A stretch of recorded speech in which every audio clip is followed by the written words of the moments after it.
Jamie, where are you? Where's Jamie? Here you are.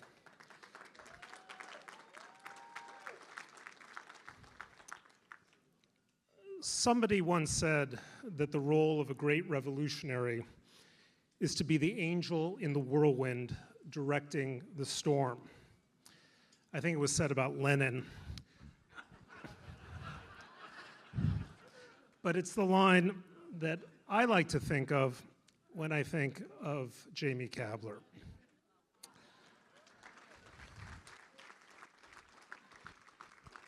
Let's start with the word revolutionary. The Rancho Mirage Writers Festival may not be revolutionary in terms of concept. It is revolutionary in terms of quality. The caliber of the invited speakers, the intellectual diversity and liveliness of the panels, the engagement and high intelligence of the audience, the opportunities to meet, mingle, and develop meaningful friendships with a broad cast of artists, scholars, and writers. For 362 days of the year, Rancho Mirage is best known as a place to take a holiday from the mind. For 3 magical days, it becomes a place to take a holiday for the mind. Next, consider the word angel. Is Jamie a, and I quote, celestial being that acts as an intermediary between heaven and earth? That is the most common definition of the word angel. Perhaps not, though there is something about Rancho Mirage that feels, demographically speaking, like a rest stop between earth and heaven. But think of other definitions of angel. Quote, one who aids or supports with money or influence. That's closer to the mark, given Jamie's extraordinary generosity. How about a, quote, benevolent spirit or guardian? Closer still, considering the care he takes with every member of his team.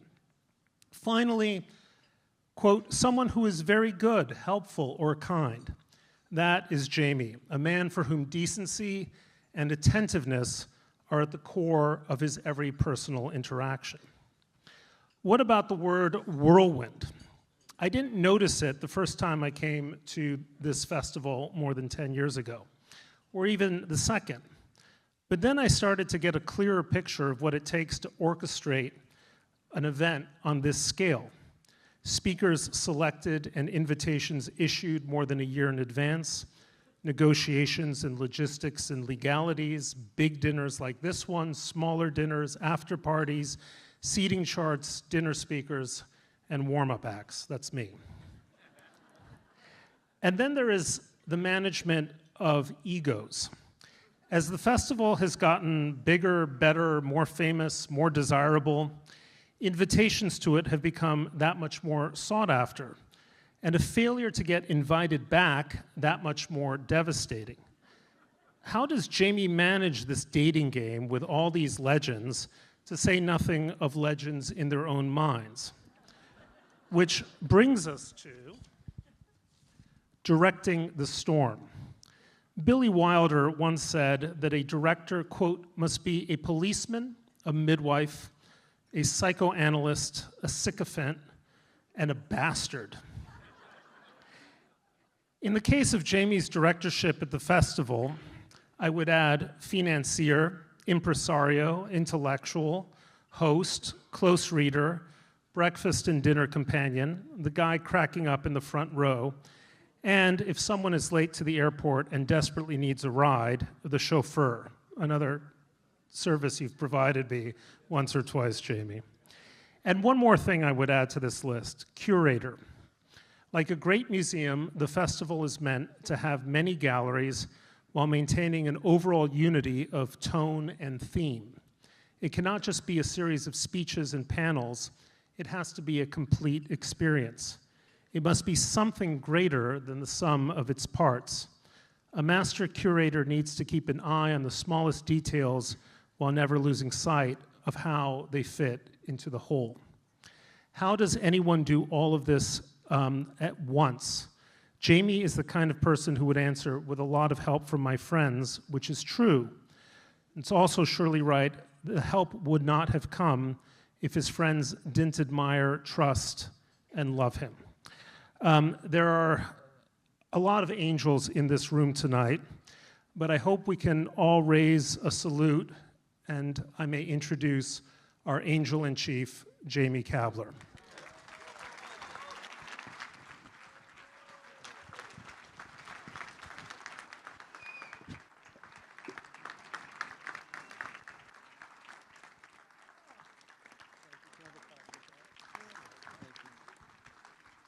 Wow. Oh my God. Thank you so much. Thank you. Oh, this is our largest angel dinner that we've ever had. We have almost 800 people here tonight, and we wouldn't be able to have the quality of a festival without you. And for 5 years, I've been inviting our speakers tonight, and he was so busy. Well, now we know why. 10 years it took him to make the American Revolution. And gosh, are we lucky to have it, aren't we? And we're honored to have you here tonight, Ken. And we're honored to have Rick Atkinson, and his wife Jane is here tonight. And Rick, this is the third festival, and we met over World War II, and now we have the American Revolution. I want to acknowledge our dinner co-chairs for a spectacular evening. Terry Kenover, come on, everybody, thank you for a wonderful dinner. Terry, thank you from the bottom of my heart. Magnificent meal. Wasn't the meal good tonight? So tonight's presentation is being recorded and will be broadcast starting tomorrow on our website and our YouTube channel. And over 3 million people have watched our videos, and they're compliments of the one and only Sherry Allen and Catherine Reed for sponsoring. Sherry and Catherine, will you stand and be recognized, please? Thank you so much. The world thanks you for all these videos, okay? Now, the Writers Festival continues all year long because of the Rancho Mirage Writers Series, which is sponsored by my friend Jordan here, and we've given back to the community over 15,000 books. And I want to introduce the one and only Jordan Schnitzer and Renata. Will you please stand and be recognized? Please. Jordan, thank you. Renata, please stand. Come on. Come on. Sitting at their table is the owner and publisher of my favorite magazine, Palm Springs Life, Frank and Desiree Jones. Please stand and be recognized, please. All right. And we have a founding board member here tonight, Susan Davis, just back. She's the founder of Desert X, just back from the opening of Desert X in Alua, Saudi Arabia. My daughter and my 10-year-old twins went. And Susan, thank you for being here. Next year is the 10th anniversary of Desert X, so please support it. I want to thank Eisenhower Hospital for being a longtime supporter of tonight's dinner, and I'm really honored that the President Emeritus of Eisenhower, Aubrey Surfling, is here tonight with Lori. Would you please stand and be recognized? Thank you. Aubrey is also a board member of the festival. Thank you. So we're honored for the 4th year to have our wonderful Lieutenant Governor, Lainey Kounalakis, and our handsome husband, Marco, are here tonight. Would you stand and be recognized? Marco, you see both of them at the festival. All right. Now, Rancho Mirage is the best managed city in California. Tim Bouvier, you're going to learn a little bit about California tonight from the cities. We are honored that the City Council gave us new parking lots for the festival goers, and we're honored to have the mayor of Rancho Mirage, Lynn Bellato, and the city council, and I want all of the partners to all stand and be recognized. Thank you so much.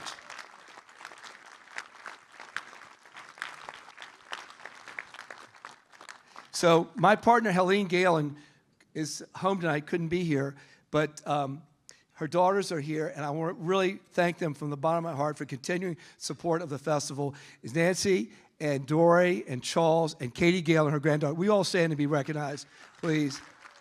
Thank you so much. Thank you.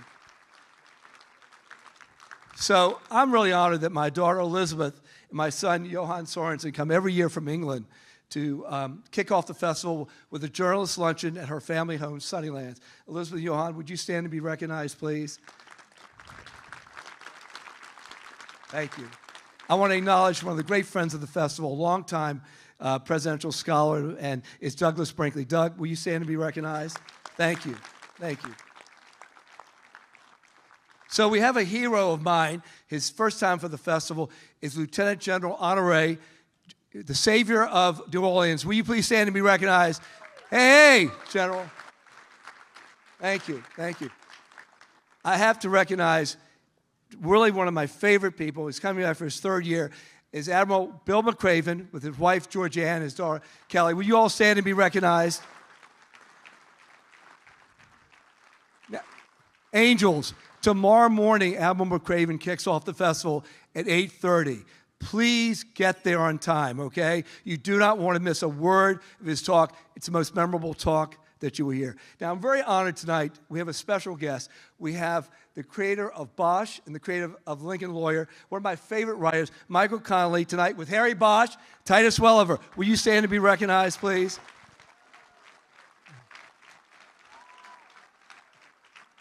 Now, one of my favorites, the reason I read the Wall Street Journal on Thursdays, is a columnist, Carl Rove, a friend of the festival. We're honored you're here tonight. Carl, will you stand and be recognized? I'm looking for Bill Brands. Bill, are you in the house tonight? Oh, Bill, stand. One of our great crowd favorites, one of the favorites of the festival. Julie, thank you. So I'd like to introduce our executive team to the festival. Thank you for all. We've been together 12 years. So, hello, executive team. Come on up here. We couldn't do the festival without them. We've been together 12 years. This is Rachel Horowitz, our graphic artist. Deborah Deja, who wrote every word of the program. Isn't the program great? Debbie Green Miller, our producer, my boss, and our executive director, Aaron Espinoza. Thank you for your service. Come on, right? Right? Thank you. Thank you. Thank you. Yes. A longtime board member and who hosted us at El Dorado Country Club in December, a very special friend of the festival and ours, is Jan Salter. And she's here sitting with Marion Rosenthal, underwriter of tonight's dinner. Jan and Marion, will you please stand and be recognized?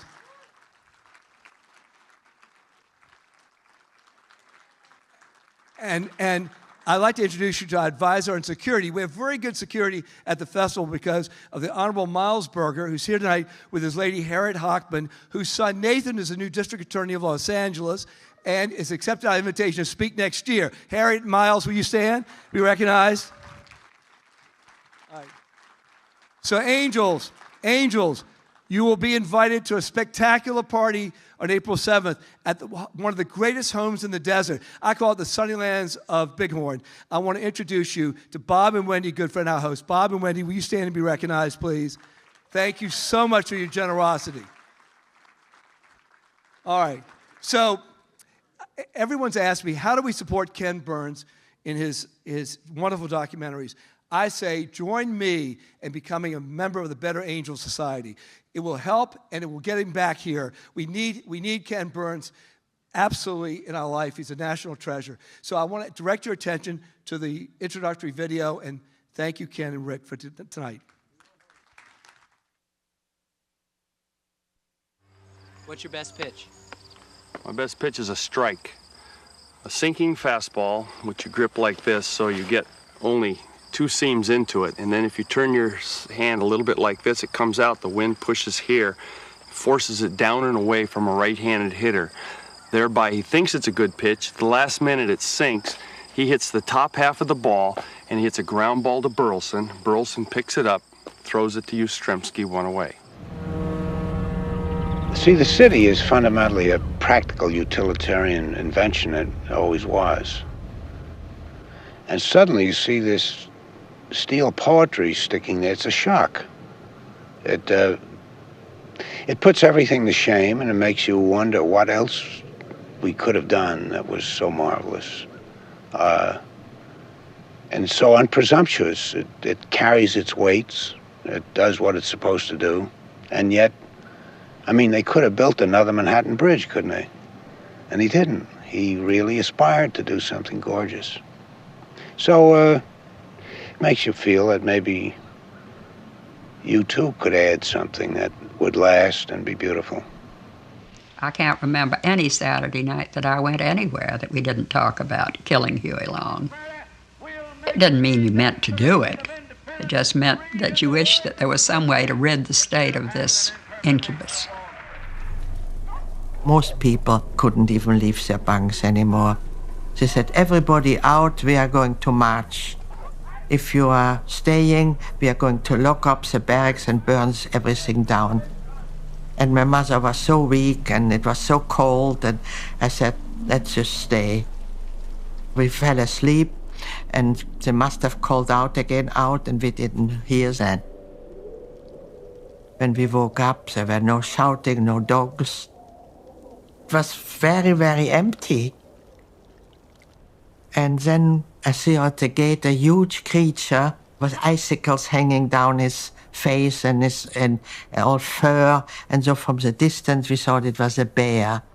But it wasn't. It was a Russian scout to investigate. I had the opportunity to call my mother, and I was telling my mother what was happening over there, and I was telling her how she shouldn't believe what she sees in the newspaper and sees on television because we're losing the war. And I said, you'll probably never see me again because we're the most northern outpost that the Marines have. We could look right into Vietnam. We could see the sparks when the guns fired on us. And I said, everybody in my unit's dying, and I probably won't be coming back. And my mother said, no, you're coming back. She said, I talk to God every day, and you're special. You're coming back. And I said, Ma, everybody's mother thinks that they're special. I'm putting pieces of special people in bags. Jazz music is existence music. It doesn't take you out of the world. It puts you in the world and makes you deal with it. It's not the kind of thing of a religiosity of, thou must. It's not. It says, this is. And that's it. This is. It deals with the present. Yes, all of that is what happens. Somebody was laying out drunk in the street. It might have been the cat who's playing. It might have been Charlie Parker. But that fact doesn't alter the power. That is the power of what he's saying. Yes, I did that, and I also do this. It's the range of humanity that's in this music. If I do not return, my dear Sarah, never forget how much I loved you, nor that when my last breath escapes me on the battlefield, it will whisper your name. Forgive my many faults and the many pains I have caused you. How thoughtless, how foolish I have sometimes been. But oh, Sarah, if the dead can come back to this earth and flit unseen around those they love, I shall always be with you in the brightest day and the darkest night. Always. Always. And when the soft breeze fans your cheek, it shall be my breath, or the cool air, your throbbing temple. It shall be my spirit passing by. Sarah, do not mourn me dead. Think I am gone, and wait for me, for we shall meet again. With what soldiers in the world could one do what was done by these men? One can perceive what an enthusiasm which these poor fellows call liberty can do. Who would have thought 100 years ago that out of this multitude of rabble would arise a people who could defy kings? Johann Ewald. And now, please welcome Ken Burns and Rick Atkinson.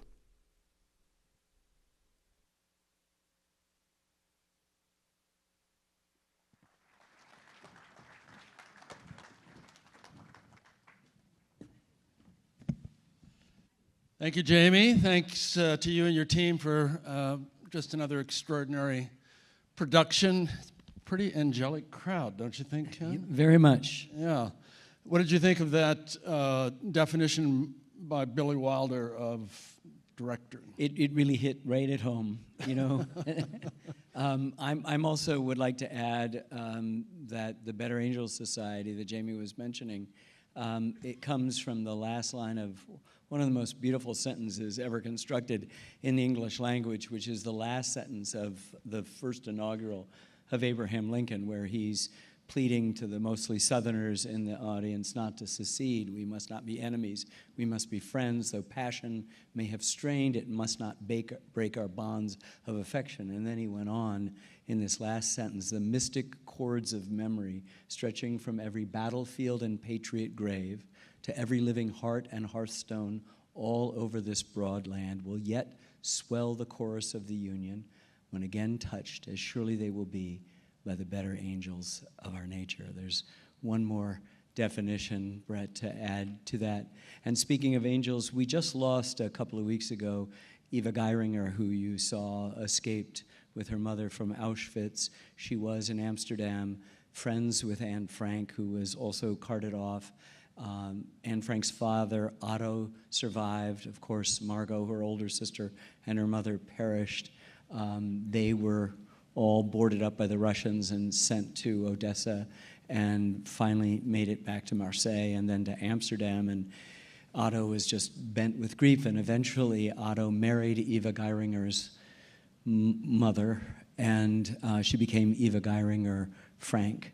That sort of closes full circle on an unbelievable tragedy, which is the U.S. in this is that Otto Frank had applied to immigrate to the United States and could not get in. He filled in every box. He was well-to-do. He had sponsors in the United States and still couldn't get in. And so, you know, the possibility that Anne Frank could still be alive, perhaps here living among us, but not, is an important part. And when we lost Eva, we lost another connection to one of the most important subjects that we, even as Americans, though it didn't happen here, have to consider is what happened in the middle of the greatest cataclysm in human history. So the baby is now 10 weeks old since the American Revolution was aired first on PBS in mid-November. You've got 4 daughters, so I assume this one is female also. Yes. How has the reaction been critically and in terms of viewership, in your view? It's been unexpectedly fantastic. We learned at the end of November, and we're not very good at knowing these metrics at PBS. We're not supposed to pay attention to them, but for the first time in the history of PBS, we broke the top 10 of all streaming shows with this. And it couldn't have come at a better time because, as many of you may know in your generosity and your Ely Montanary activities, that this past summer, in the most short-sighted decision, Congress rescinded the authorization and appropriations for the Corporation for Public Broadcasting, which is more than 20% of almost every budget that I've ever had. A significant hit to PBS, which will survive. It isn't a government agency. CPB is no longer. It has been assassinated. And it will be really telling on filmmakers coming up, and more importantly, on the hundreds of stations in rural areas in which the PBS signal may be the only signal they have, and it might literally be news deserts for lots of communities, eastern Tennessee, the Dakotas, Alaska. And so what's happened is that angels like you have dug in and given sort of one-time gifts to offset that loss, and what we're hoping is that we can convince of the 100 people who might be watching PBS, 8 perhaps by the tote bag, and that if we made that 16 or 24, then we could perhaps liberate ourselves from the tragedy of losing the corporation. I mean, I can count on the fingers of one hand films that I've done, the 40 that have been broadcast, that don't have the support of the Corporation for Public Broadcasting. It's a pretty difficult moment. So the good news about the revolution was it was lifting all the boats. So you have said you hope that Americans can reacquire a complicated past. Some people don't want a complicated past. No. How do you finesse that? I don't know what to say to those people who think that you can take a complex thing like human beings and human interaction and reduce it to a slogan or an idea or something in the service of something else. I have had on the, and you've seen it in our editing room, a small neon sign for years and years and years saying it's complicated. And I want to do that on many levels. For filmmakers, if you have a scene that's working, you don't want to touch it. But if you're in the history business, no matter how important you think your art is, the art always has to be subservient to the facts. So we've always been calling balls and strikes and have always been willing, and that's why the sign is there, to destabilize scenes that would otherwise sort of be let go, just okay, because the facts demanded that. And so I think that we live in a world that is basically sort of driven by a kind of superficiality. It's a highlight reel of everything. Babe Ruth only hits home runs. But Babe Ruth strikes out as many times, in fact, almost twice as many times as he hit home runs. And he only comes up to bat once every 9 times. And you might find in a World Series, like the last one, that a middle infielder, a second baseman, might be more important to the outcome of the World Series and that 7th game than the big stars. And so we've tried to have a history that is interested in drinking in the complexity of the people. I was really worried that as we approach the 250th, I've been working in this for 10 years and I've never once thought about the 250th for the first 6 or 7 years. We literally didn't realize it. But I was worried that once that was beginning to come, that it would be drowning in a kind of fife and drum treacle that we wanted to avoid. And I was thrilled that our film might come out in advance and say, it's going to be about those top-down people. These are the best ideas that human beings have thought of, but they're really dimensional human beings. They have undertow, complexity, flaws, rashness, military mistakes. And I've just mentioned George Washington, as you know even better than I do. And yet, a guy who can inspire people to fight in the dead of night, who picks superior talent, that's unafraid of their talent might be better than him. And he's got a couple of generals that qualify, Nathaniel Greene, Daniel Morgan, Benedict Arnold. These are all people who are better at it than him, but he defers to Congress. He convinces somebody from a southern state in New Hampshire that they're not from their different countries, but they are, in fact, Americans. And most importantly, he gave us this unbelievable example of giving up first his military power and then his presidency and set in motion 250 years of the peaceful transfer of power that is the heart of the success of this extraordinary republic. I've called the American Revolution the most important event since the birth of Christ. I'm willing to have civil conversations among those who might disagree, but I can't think of putting the Enlightenment into practical use, what it would be. So in order to describe the machinations and the machinery of that, you can't make it superficial. You can't have a sanitized Madison Avenue view of our revolution. You have to understand, first and foremost, at the heart of it are the best ideas human beings have thought of, but it's also a bloody revolution and a bloody civil war and a bloody world war. And in order to comprehend that, you then have to invite into that, as we do with the people we love and the people we're friends with, that complexity. That complexity is not an enemy of the truth. It is, in fact, the supporter of the truth. And the sort of pulling out of that is the worst kind of error we can make, particularly in a democracy. So we explain or perhaps excuse the shortcomings of the revolution, the persistence of slavery for another generation, the denial of women's rights for a century and a half, the shortcomings of a civil society for 250 years and counting, by saying, well, it's aspirational. Right. It's a work in progress. I guess I believe that. Do you?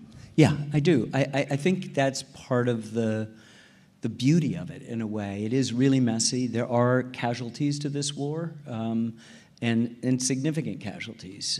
We addressed what might be the mechanics of union, but never addressed the question of whether all men were created equal. That meant all white men free of property, free of debt. Now, we don't mean that now, and so I think there has been an extraordinary enlarging of these magical words at the heart of our being. I mean, I think the second sentence of the Declaration is the second most important sentence in the English language, the first being, I love you, which is a really good sentence, not ever used enough. But that second sentence is pretty great. That pursuit of happiness, we've misinterpreted. We've liked to ascribe to it a kind of material, inscrutable thing, that it's material, that's a pursuit of objects, when in fact it's lifelong learning. They all felt that. And the key word isn't even happiness, it's pursuit. And that's what you're leading up to. And 11 years later, in the preamble to the Constitution, the only poetics in what is essentially Madison's code of how it was going to operate, the operational manual, is that a more perfect union. We're sort of moving towards that. And so I think that's where some of the grace comes in, some of the forgiveness. But you cannot have grace and forgiveness without the acknowledgments that have to come along about what was not happening. And if you take that out, if it's just only this sanitized Madison Avenue version, then you don't really have a country that knows how to talk to one another. You don't have a country that subscribes to things. And remember, on July 1st, 1776, most of the people on Earth were subjects, and for the first time there were people who were citizens. And the founders thought that that came with enormous responsibilities, hence the pursuit of happiness. You learned all your life to be more and more virtuous in order to be able to earn that thing. It is in the object of authoritarians to make sure you're ignorant, distracted by superstitions and conspiracies, and not growing. And so the idea of simplification of this, it's very understandable. We think we accept the violence of the Civil War, we accept the violence of the 20th century wars we've been involved in, and we don't accept the violence of the American Revolution. I think in part, as I watched over the 10 years, my own impulses, those of others, we don't want to embrace something that might diminish those big ideas. But I think, as you've discovered in your magnificent work, that those ideas aren't, in fact, diminished. They're actually ennobled by the fact that it's not a foregone conclusion. We have the arrogance of the present to know how it turned out. As you like to say, quoting David McCullough, there's no foreseeable future among people in the past. George Washington did not know he was George Washington. He didn't know he'd be on a dollar bill or a quarter. He'd have a long, spiky thing in the national capital named for him, that there'd be a state on the other side of the continent named for him, and that every other state has a county or a town named for him. He had no idea. And even with the French coming in with all their billions, equivalent of $30 billion of support, when Charleston falls in May of 1780, he's pretty well sure this is over with, and it's not going to happen. And so I think telling good history, I've tried this for as long as I can, is that you think it might not turn out the way you know it did. And so that you're on the edge of your seat. And I remember in the editing room, we'd already done several passes through the last episode, which has spoiler alert, the Battle of Yorktown, where the British surrender.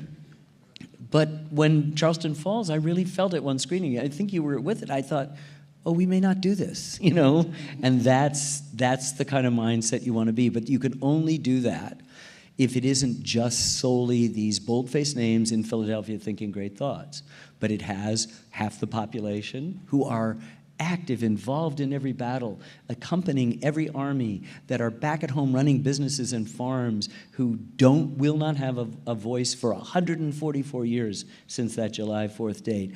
All of the 500,000 enslaved and free black Americans that have been stolen from Africa and are left out of the bargain, but who make decisions to fight on one side or the other. All of the loyalists who are there that don't need to be sort of written off as bad guys, but become seen as making kind of logical, conservative things. And I'd throw it back to everyone here. Are you absolutely sure you'd be a patriot at the time? Would you be willing, as the last phrase of the Declaration says, that we mutually pledge to each other our lives, our fortunes, and our sacred honor? George Washington was one of the richest, if not for a time the richest man in America, who definitely risked his life and his fortune and his sacred honor for this cause. Can we think of any other person at his level of wealth that would do that? risk everything that they had accumulated, risk everything for an untried idea. This is pretty powerful stuff. And so you have native peoples on the edge. This is a global war, the 4th or 5th global war over the prize of North America. And when you say prize, you're talking about land that's been occupied for 600 or 700 generations by other people whose own nations are as distinct from one another as the French, say, are from the Prussians. And we don't do that. We presume they're in teepees. Nobody's in teepees until you get across the Mississippi. They're in hogans. In some places in upstate New York, you could walk into a Native American village and there'd be white clapboards and glass planes until you saw a human being. You wouldn't know whether it was a European English settlement or a Native American village. And so we tried to understand the complex geopolitical stuff. Those nations, by the way, had been on a world scene economically, militarily, diplomatically for centuries, and had been to London, had been to Paris, had been negotiating, had chosen sides, had changed sides many times in this global European struggle for what is the prize of North America. It's so fascinating that to give it short shrift is to betray our own promise. You quote the novelist and Civil War historian Shelby Foote as telling you at one point that God is the greatest dramatist, right? Yeah. Pretty good line. It is a perfect line. Shelby Foote also said, a fact is not a truth until you love it. Yes. We're looking for facts to love. Indeed. Right? Both of us. We are definitely doing that, and you do that so well. I have on my door of my office a quote from Tyrone Guthrie, who was the theater impresario in Minneapolis. And he said, we are looking for ideas large enough to be afraid of again.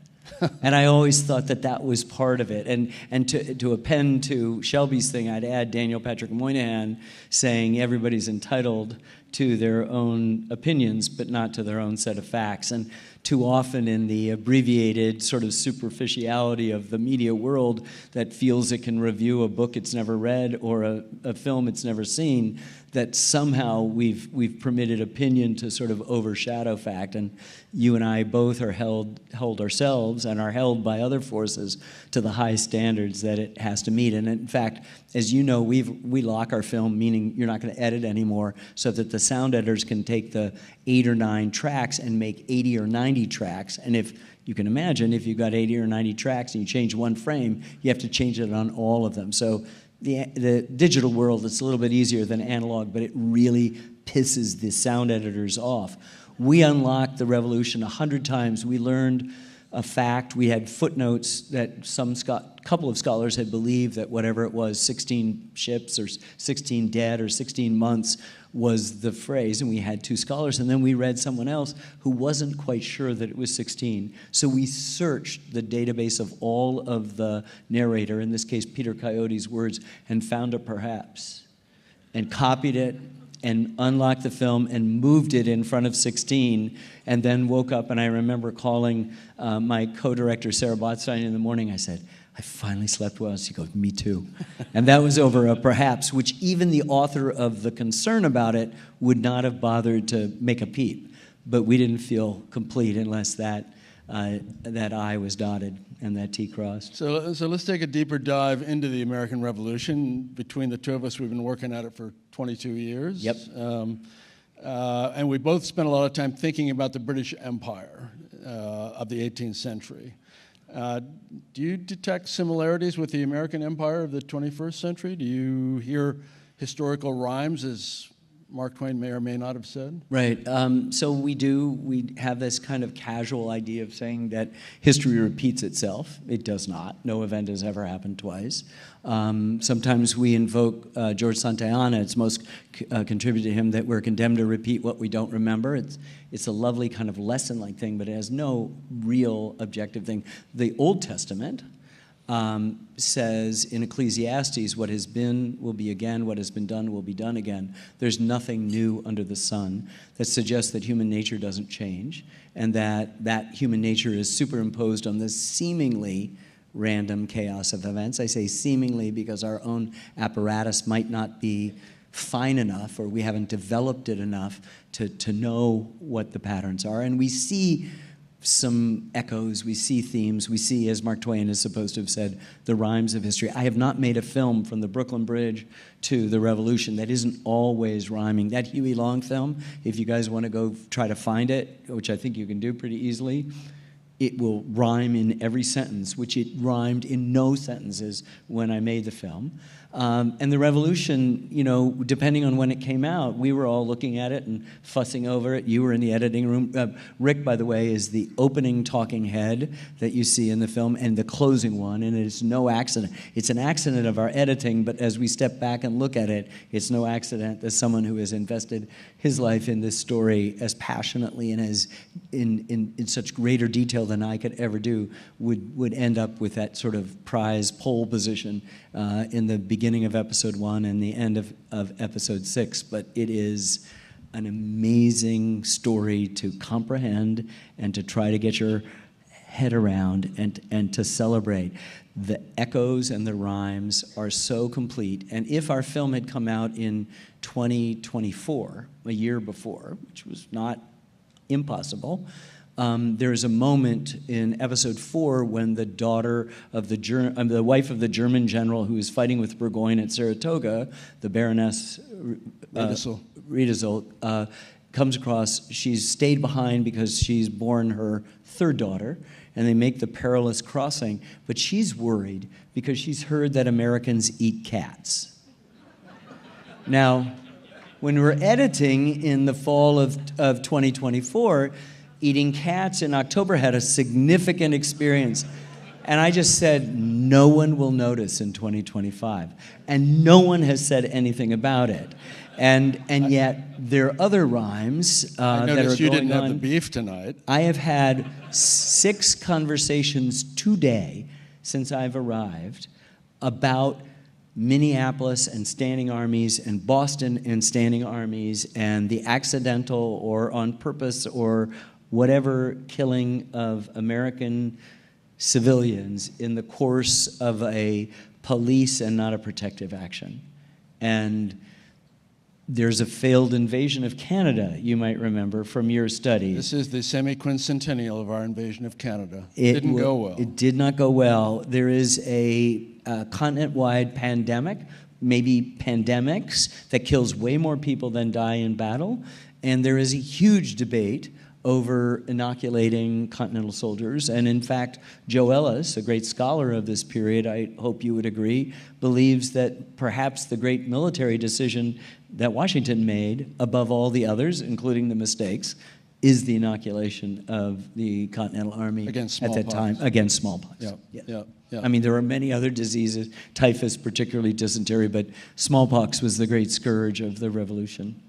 Well, speaking of great scholars, you've got Gordon Wood, who's taught at Brown forever, in the film. And Wood reminds us that not only were the founders trying to oppose what they defined as the tyranny of the British monarchy, they were also particularly trying to preclude, forestall, prevent future tyrannies. Yes. That's the essence of what the revolution was about. That's been forgotten by a lot of people. I think one of the things that's interesting about the summer of 1787, the summer of the Constitutional Convention, is how much reverse engineering is going on. Yeah. And a lot of it is practical stuff, the operating manual, but it's also to guard against tyranny. And I was speaking with scholar Yuval Levin at the National Constitution Center back in November. We were taping a show together, and he had particularly liked the show, but he said, you know, they wouldn't be so surprised to come back, the founders, to this moment and find that there were monarchical aspirations.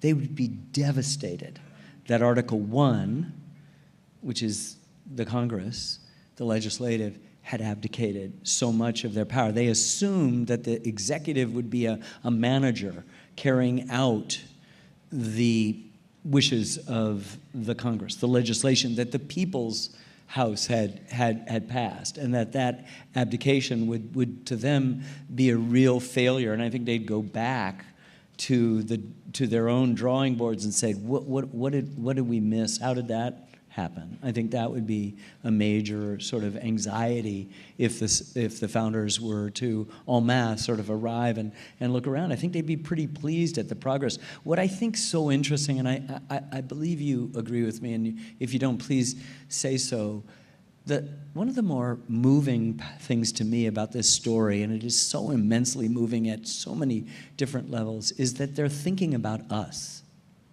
They're thinking about us. They talk about it all the time, a rising empire. The millions yet unborn, John Adams says in the opening thing. They know that they're risking all of this stuff for a completely untried, untested idea, but they understand that the fate of humanity is there, and particularly the fate of the people, the lucky and sort of, as Jefferson wrote to Adams late in life, puzzled and prospering beyond measure in the example of men. I like puzzled and prospering.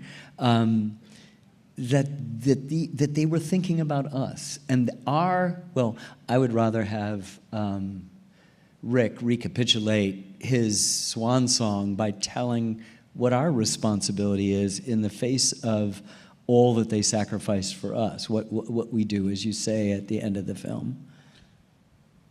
Well, I say that it's our responsibility to embrace these aspirational notions that were handed down to us, that we're the beneficiary of an enlightened political heritage presented to us by that generation. And it's our obligation to hand it off to our children and our grandchildren. It's a pole star for us. It tells us where true north is. And all we need to do is to embrace it with the enthusiasm of those who created it. Yeah, I think it's exactly right. We have obligations to that which has gone before us, that which has brought us to this moment. You know, history, particularly the civics part of it, has atrophied in our schools. We do not teach it. We're now almost determined to abolish the humanities entirely from our curriculum in favor of STEM, and we will do so at our peril. We will lose a relationship to civics, which is not just 100 senators and 435 representatives in 3 branches of government, but how you actually get things done, how you negotiate putting on a dinner, how you change something municipally, what you do at a sort of micro as well as macro level, and where we came from. If you don't know where you've been, you can't possibly know where you are, and therefore have any way of figuring out where you might want to be going. And that's where I think your remarkable sentence is. And the fact that they dreamed of us obligates us to dream about our own posterity and what we hand off. I mean, if this is the most important event in world history since the birth of Christ, then this is one hell of a great machine for all the problems, and that we're obligated to continue to work it. Those words, pursuit and more perfect, suggest we are a nation in the process of becoming. And that's our obligation, is to have that process, as you're suggesting, be our pole star. So the characters are beyond the capacity of any novelist to create, right? Tolstoy could not come up with this. This is Shelby Foote, once again, God is the greatest dramatist, right? Exactly right. So you've referred to the long pole in the tent, George Washington. He's proverbially the indispensable man, and sometimes the proverbial can be true. At least 577 slaves worked the plantation at Mount Vernon during his lifetime. You cannot square that circle morally. And arguably, nothing good comes out of the Revolution for Native Americans or enslaved blacks. Or the poor or women. Right. It's all aspirational for them at that point. Where do you go with Washington in the film? One of the great exhilarations, I don't really know a better word for it, about working on this for 10 years, is to be able to look at you and to say, without this person, deeply flawed, rash, several tactical errors, particularly in the largest battle of the Revolution, Long Island, and later at Brandywine, maybe a few other places, big mistakes, is nonetheless, without him, we do not have a country. And there is a joyous way to celebrate the kind of top-downness of that. and to make him dimensional and human and the others, the boldface names, and then to complement them with scores of people that you've never heard of, because I've never heard of, and you'd never heard of until we'd gotten into this, who are like Johann Ewald, who is the last quote you heard in that little clip reel. He is a German soldier, hired German soldier, who arrives when the Hessians arrive, first at Staten Island in July of 76, in advance of the biggest battle at the Battle of Long Island, which is an unmitigated Patriot loss because of a fundamental flaw in Washington's strategy. He left his entire left flank open. Period. The British took advantage of it and surrounded him, and it is only through the, how should we put it, the George McClellan-ness of Howe that the whole thing didn't end right then and there. And a providential fog that allowed him to escape across the river. It's just amazing. And Johann Ewald he's openly contemptuous of the whole American experiment. It is so amazing at every comment, whether it's the Chew House at Germantown or finding at Fort Lee a year before the greasy writings of the Thomas Paine, and just openly contemptuous. But poor old Johann Ewald happens to be part of the surrendering army at Yorktown, who says a line that's worth repeating. Who would have thought 100 years ago that out of this multitude of rabble could arise a people who could defy kings? Now, the German soldiers were paid. They suffered tremendously in the war. They inflicted a great deal of suffering.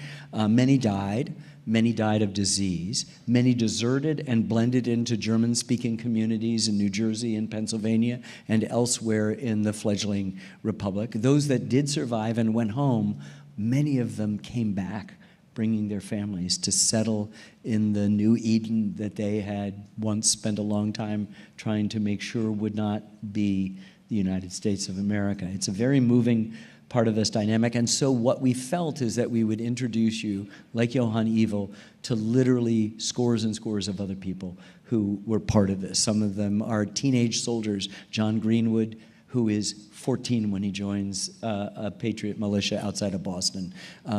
Joseph Plum Martin, who's a more well-known figure historically to people who spend their times sifting through the papers, joins from Connecticut when he's 15. And he's there at the Redoubt number 10, the last real thing to get over, one of the bloodiest moments in the Revolution. At Yorktown. At Yorktown, 6.5 years later. I guess he's now 20, maybe he's 19 still. This war, the people who won it were teenagers and ne'er-do-wells and felons and second and third sons without the possibility of an inheritance, and recent immigrants from Ireland and Germany without a farthing, and felons hoping for some sort of pardon. South Carolina advertised only for disreputable sorts who would fight. And so when we think of our revolution as forming a democracy, that was not the intention of the revolution. It was an intention of forming a kind of aristocracy of the talents on the level of the founders. But in order to win that war, they realized they would have to extend to the people who did the fighting and the dying in that Continental Army some rights. And so democracy becomes an unintended consequence of the war, and that's a wonderful, complicated, interesting dynamic that why would you sweep that under the rug and say that doesn't belong there? It's pay no attention to the man behind the curtain. This is really good stuff. Yeah, it's really good stuff. So you mentioned it becomes a global war. This little brush fire on the edge of the civilized world becomes a war that's fought on 4 continents in the 7 seas. It is our first civil war, and it has all the nastiness of every civil war. I mean, one of the most poignant aspects of the internecine rupture that the war causes is in the family of Benjamin Franklin. Yes. His son, William, partly because of his father's influence before the Revolution, becomes the royal governor of New Jersey, and he remains loyal to the king. He is an arch enthusiast for the monarchy. Talk about that story for a minute. This is, I mean, the Civil War comes down to us, our Civil War comes down to us as brother against brother. That's the kind of trope that we think of. And that did happen, but not to the extent that it happened in the Revolution. Lucy Knox, the new wife of Henry Knox, the bookseller who miraculously brings cannon all the way from Ticonderoga to Boston that drives the British out of what are the 13 colonies permanently. But William was the deposed royal governor. He was sent to a prison for a time in Connecticut. His father refused to intervene. Never lifted a finger for him. Never lifted. His wife was dying. Condemned him over and over. He really loved his daughter-in-law, and she was dying, and he wouldn't let the husband out. And he really loved his son. And he really son loved his had participated in the kite flying. They had done it all together, and he had just become too enamored of the trappings of monarchy when they were in London for a long time, him as an agent, first of Pennsylvania and then of several other states. And so William is put in a prison in Connecticut, and finally he's released, presuming he would go back to his beloved England, and he stays and he starts a terrorist organization killing patriots. And there were lots of patriot organizations killing loyalists. And I think it's really important to understand what that's about, particularly in New Jersey, particularly in South Carolina. You have real civil war. In civil wars, there's huge deaths of civilian populations. Outside of Missouri and eastern or bleeding Kansas, which began before and extended to well after our Civil War, there are 2 civilian deaths at Gettysburg, which is the biggest battle ever fought in North America. 2 deaths, civilian deaths.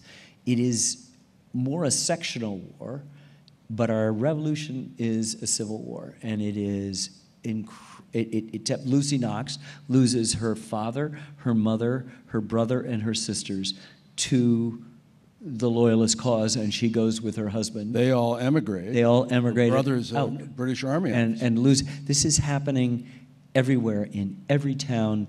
You can imagine the general figure that people use is 20 to 25% loyalist, 20 to 25% patriot. A lot of people in between, disaffected, moving one way or the other as things go, or trying to just stay completely out of it, which made them even more susceptible to violence on both sides.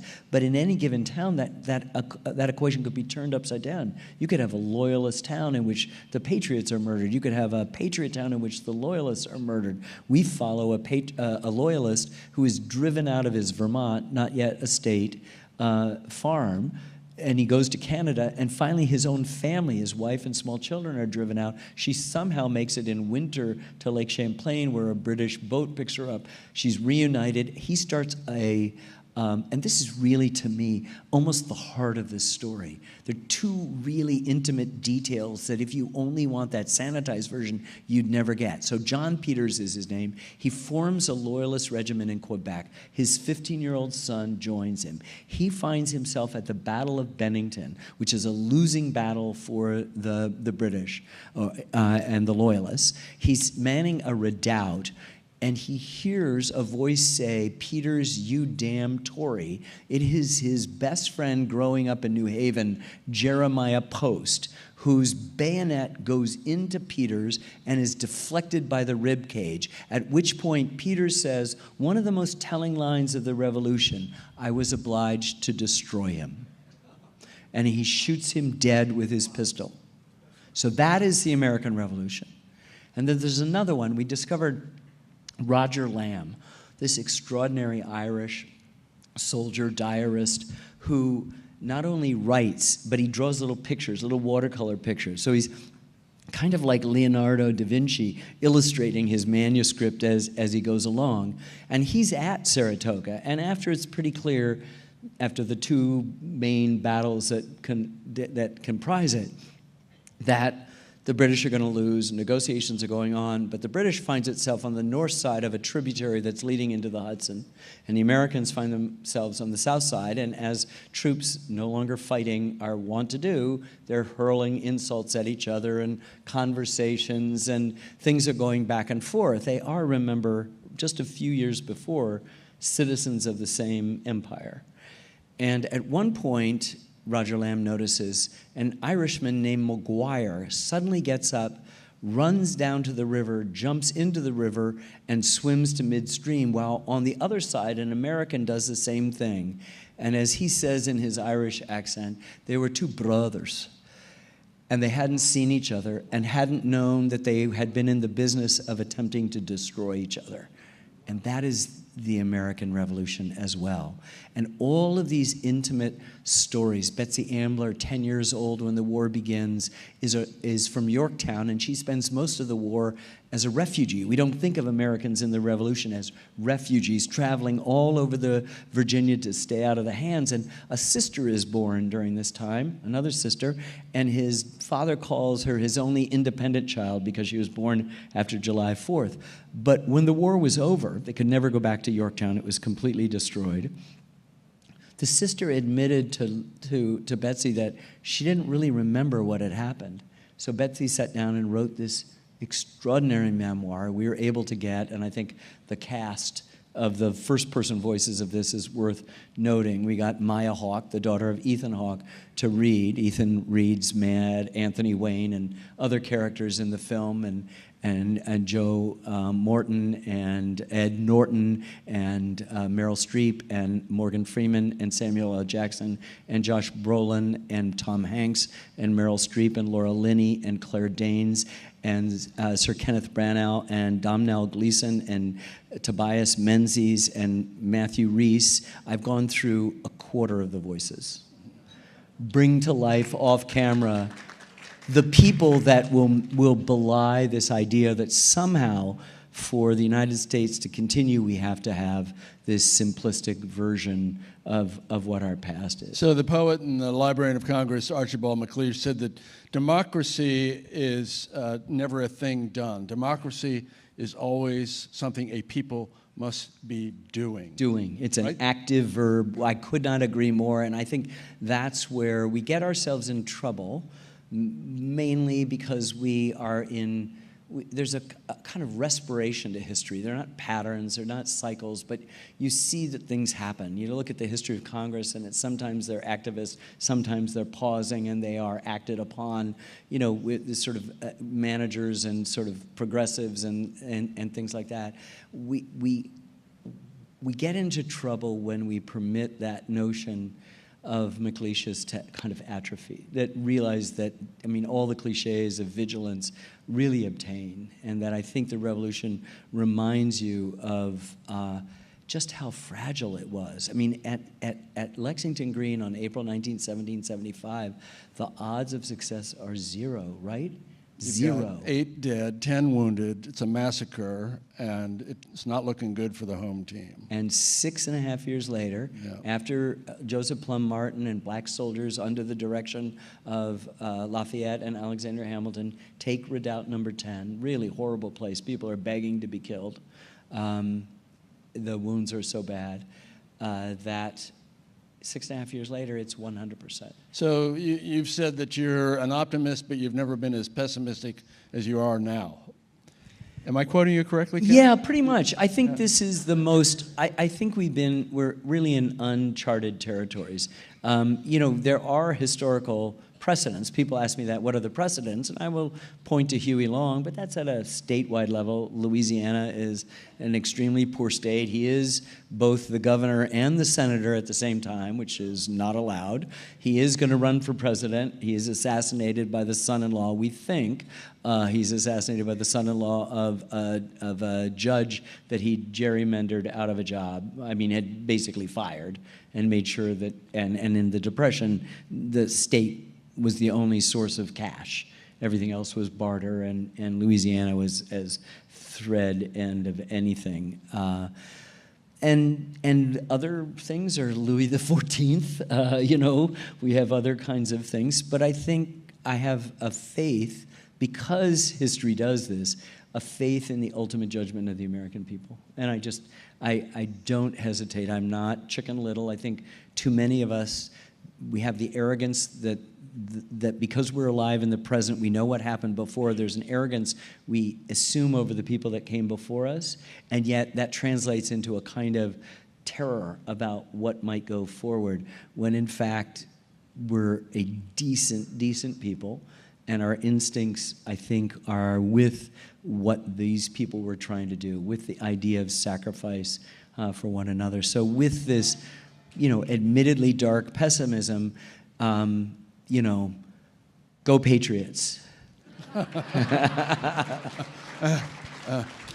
So we're running out of time here, but you and I are both now septuagenarians. We are. We're not that the only means, ones for those of you, we're in our 70s. Yeah. I'm gobsmacked by that reality. I don't know about you. Yeah. I still feel like, when I'm bounding up the subway stairs in Manhattan, I sort of feel like I'm 8 years old coming out of the dugout at That's Little good. League. You just clutched that illusion.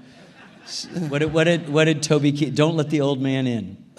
Don't let the old man in. Don't let the old man in. So you've got, as usual, other projects on deck, Lyndon Johnson and the Great Society and so on. Talk about that for just a moment. Well, we did a film on the Vietnam War, which actually was the thing that inspired me to gulp and take on the American Revolution. There are no photographs, there's no newsreels of the Revolution, so we had to compensate and recalibrate in lots of, I think, really interesting ways that made this production incredibly difficult. We were aided by extraordinary scholars and writers like Rick.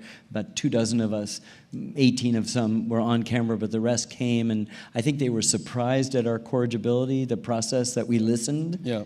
And that things happened, and they represented a diverse variety of scholarship, and none of it was, we weren't buying into their particular historiography, we were buying into their expertise about what actually happened. And then we could tell a larger narrative that would permit, like spokes on the wheel, that gives structure and strength to that wheel, all these different ways, so that if you just see it as great men, capital G, capital M, in Philadelphia thinking great thoughts, you've lost a relationship to all of the different perspectives. And to hear a Native American, a black, and they're not singular, the French, the Germans, the British, from King George, who's not an idiot, and you make a really good point. This is a very thoughtful monarch who's succumbs to an anxiety not unfamiliar to Americans, which you could sum up as the domino theory, that if we lose them, then we're going to lose Ireland, and then we're going to lose Gibraltar, and we're going to lose the subcontinent, and we're going to lose all of this. Yep. This is a great story that's told by lots of different scholars, and that makes it stronger, and writers like you that make it a stronger story and a narrative that compels that complexity and allows us to revel in it, because complexity is what we deal with in our own personal relationships all the time. And if you expect some sort of superficial perfection, you can't be married, you can't have children, you can't be in business, you can't have relationships with other people. And it's pretty dull. And it's pretty dull. It's pretty dull. Yeah. Yeah. All right. Ladies and gentlemen, Ken Burns. Thank you very much.